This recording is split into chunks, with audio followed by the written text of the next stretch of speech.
Om Vishnu Padaya Krishna Pristaya Bhutale Srimati Siddhaswarupananda Paramahamsa Iti Namane.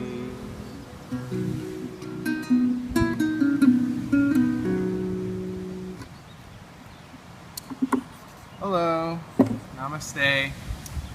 Today I wanted to address a couple topics, mainly that you are not your body and that you are actually an eternal being.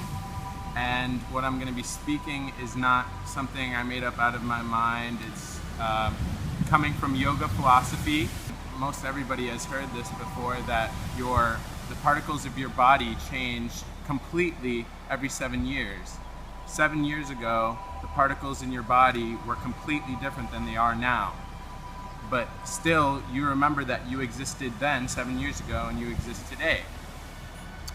On top of this, there's the obvious change of body. The particles you don't see, but you see the change of body as far as being a baby, and then you're a small child, then you're a teenager, and a young man or a young woman or whatever, and then you're an adult, then you go into old age, and then death. So you see the change of body in that way as well, but still there is the consciousness of your existence, and there is something that is consistent throughout all of those changes. When we look at the world, scientists tell us that there is just this one energy, and that is matter. And basically this philosophy is very contradictory because it doesn't accept the reality of things that we can all know to be true. For example, just by examining matter with your eyes and your senses, which is basically the only kind of evidence that modern scientists will accept,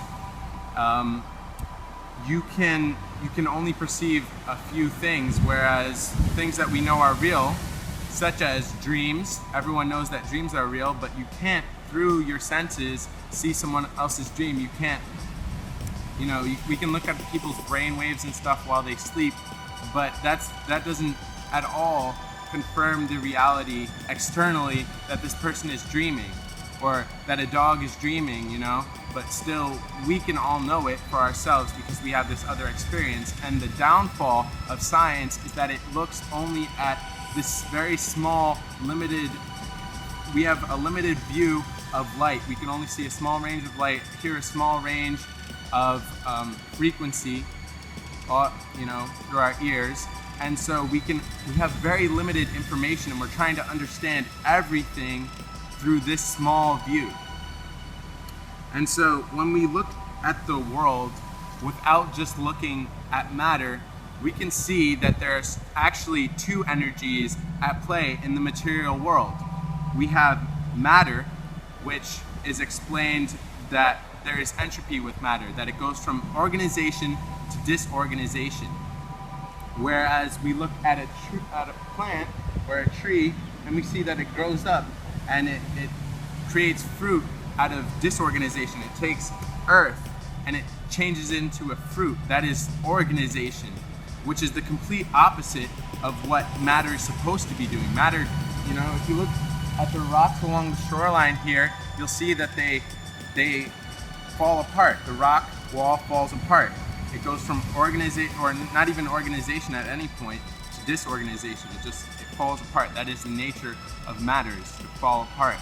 And yet it takes form and exhibits activities like I am right now because of the presence of another energy, and that energy is life. Another way we can know of this other energy is inherently the way that we put value onto things. We put way more value onto a living being, like you have your family members, and almost everyone would agree that person is more valuable to you than if you got a whole bunch of just stuff that's dead and, doesn't have life in it, it's more valuable. And so what is the difference there? Because if this person is just made up of chemicals, what is the value of those chemicals? It's not as much as what we make the value of, say, gold or diamonds or some jewels or whatever, but still we inherently know that there's a huge value there, and that once that life is gone and you just have the body, you just have the chemicals, you just have those atoms and that DNA left over, that the body is basically, we just bury it in the ground. It's not of value to you. You don't interact with it, and it's lost something. It's lost a person. The example is given of the scientist who believes that we are made up of chemicals, that we are just chemicals, we are matter.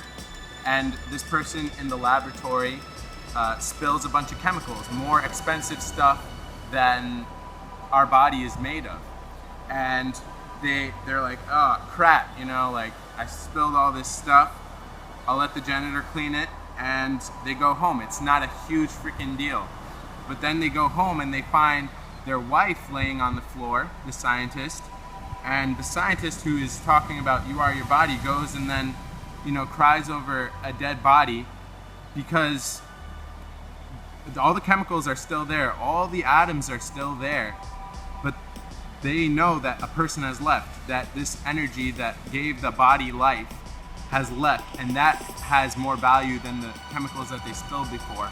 And it is also, you go there and you know that the person is not their chemical, is not their body, because all that stuff is still there. The moment after death, that chemicals are still the same as the moment before. Particles are nearly the same as the moment before.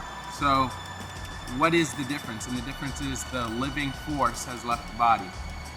And another thing that you can't explain just with having the idea that you are a material is clinical death. When a person's body has appeared to die, has no signs of life, right? Their heart stops beating, their mind is, their brain waves are not going. And then, minutes or however long later, the body comes back to life.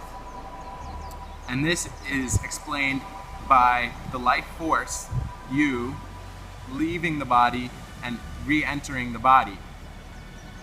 If it was just all the chemicals are still the same between that, in that minute of the body is dead and then the body comes back to life. The whole time, all those chemicals are the same, but what is changing is that this other energy is leaving and re-entering. So more on entropy, like I said, if we were to look at the coastline and see rocks falling and they form into the shape of a person, like a shape like this, we would think it was really weird that it fell into that shape and that it made this organized shape. Yet I am made up of earth, right? When I eat a fruit, or basically the plant turns earth, takes water, earth, all these things, and turns it into a fruit.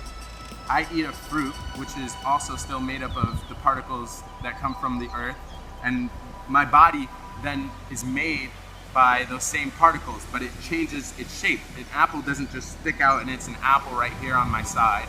It changes into this shape. Why does it do that? Why is it so organized? It's because life has this inherent tendency to create organization and to exhibit these characteristics, whereas dead things, matter, has the tendency to fall apart. If I threw an apple over there on the ground, it's not alive, an apple's not alive, it's gonna fall apart and die. The matter's just gonna crumble.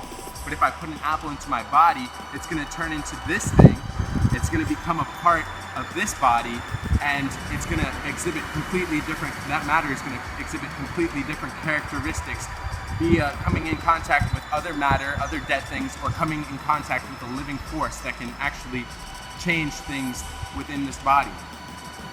It's impossible to explain why matter that falls apart in nature, rocks fall apart, freaking everything falls apart.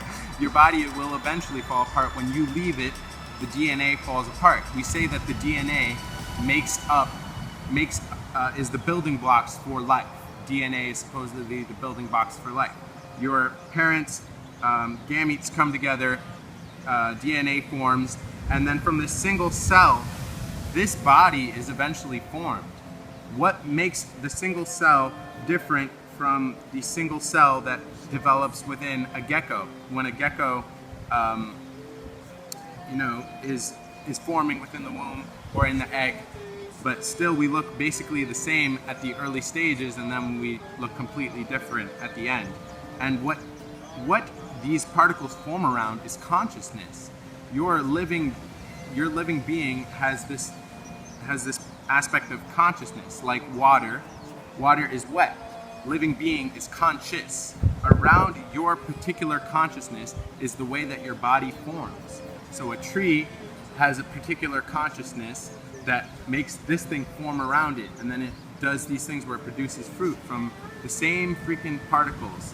All particles are the same when you look closely enough at it. All this energy is just the same, but has illusion of making different forms due to contact with a living being.